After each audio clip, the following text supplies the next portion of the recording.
Hey guys, so Newt here back again to bring you the latest and greatest of PixARK tutorials and guides. Today I'm going to be doing a bit of a continuation of my first episode. Now there have been a few updates since then.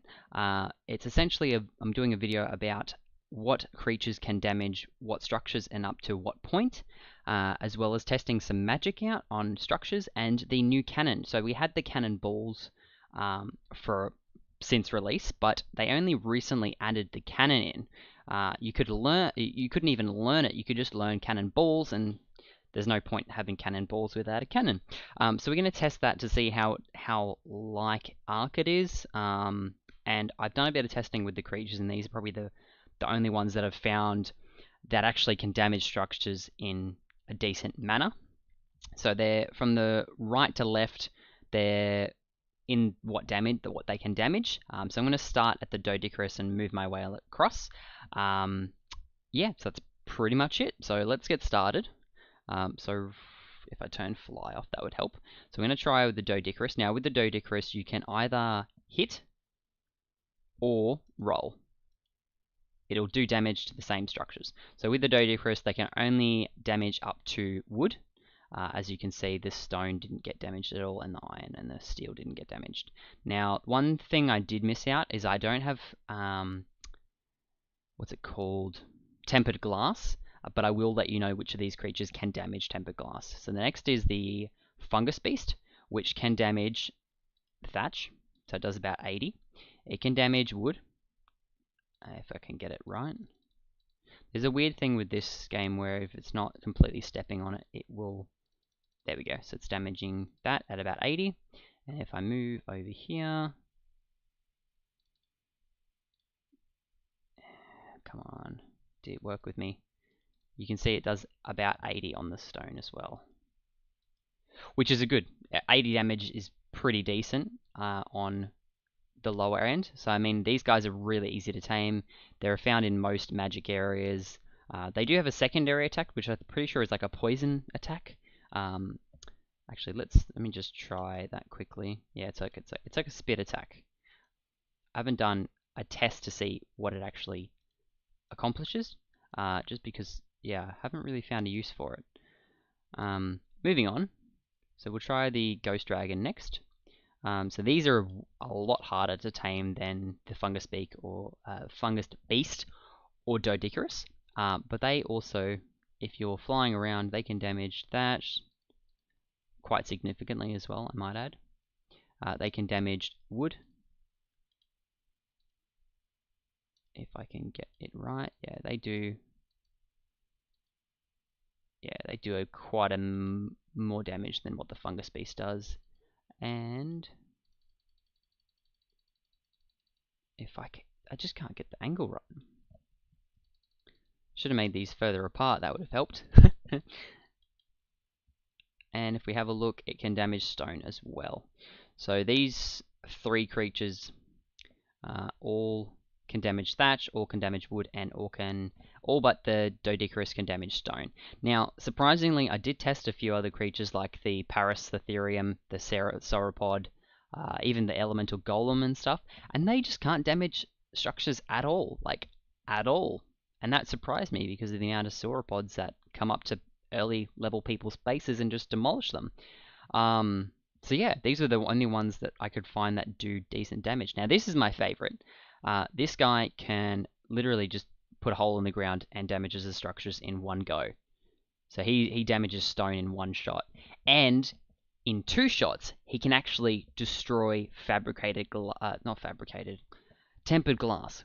Which if a lot of the community doesn't know, or some of the community doesn't know, tempered glass is what you want because magic doesn't affect it. And as you'll see in a second, I'll show you exactly how much damage magic can do to steel tier even. So I'm going to hop off this guy. If we can get this out. So I'm going to use a water spell first. So water and dark were the highest damage to buildings. Water being to multiple structures and dark just being to metal structures. So if I shoot one of these beams at this, we can see it does about 113 damage. If I hit that, oh, I hope I'm not hitting them. No, I'm not. Cool. If I hit that, it does about the same, 113. If I hit that, 113. Hit this. This did quite a bit more. What's that?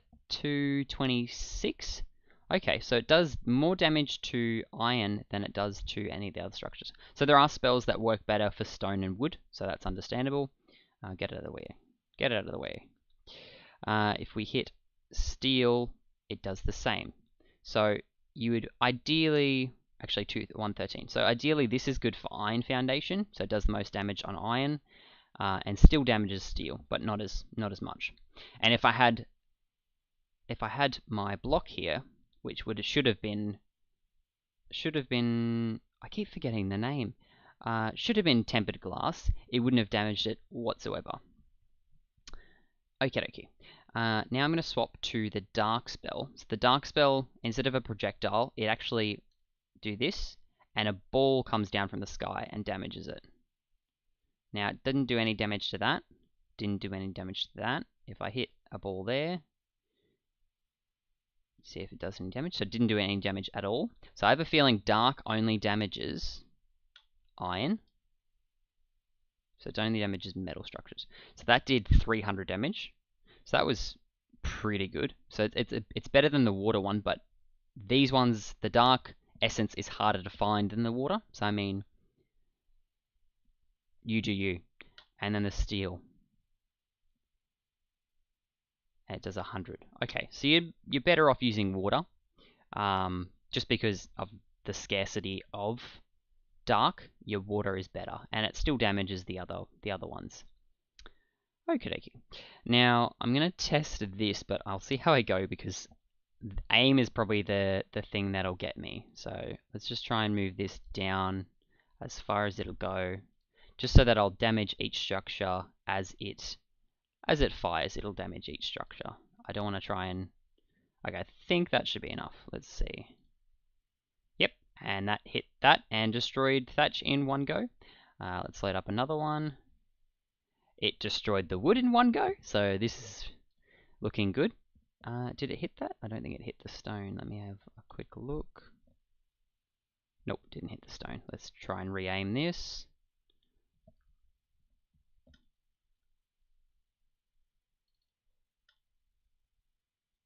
Did that hit? I suck at this. Yes, it did hit. How much damage is that?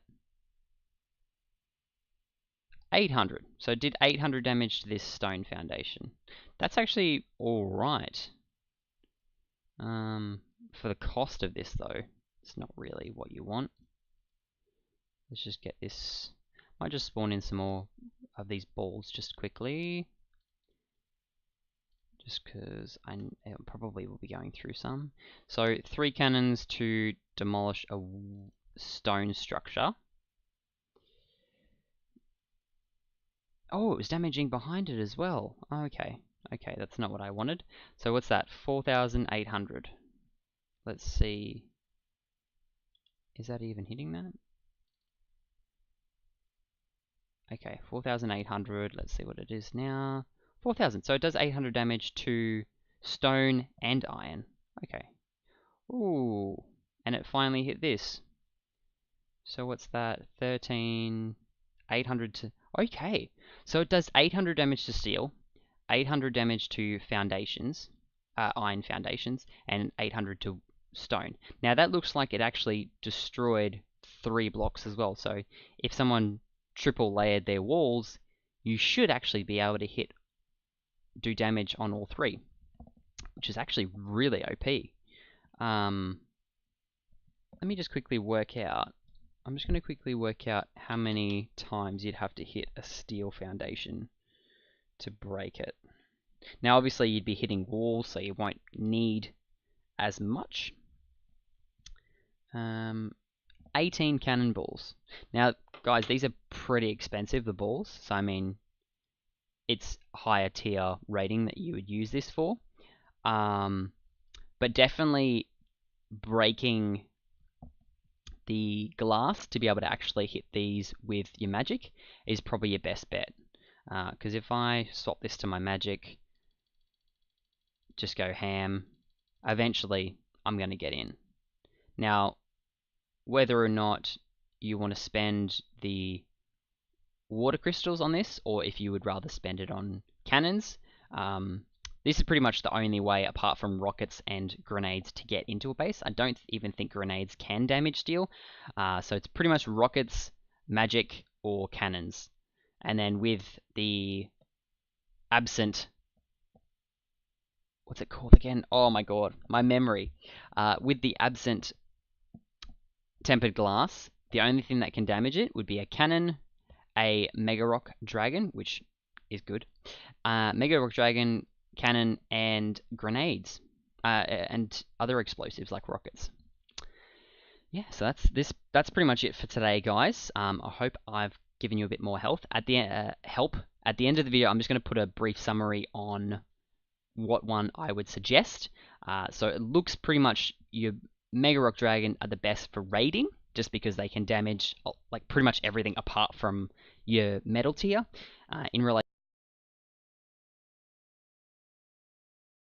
you have to do a lot more mining, but it just depends on what resources you want to gather, because at the end of the day, it all depends on how you play the game.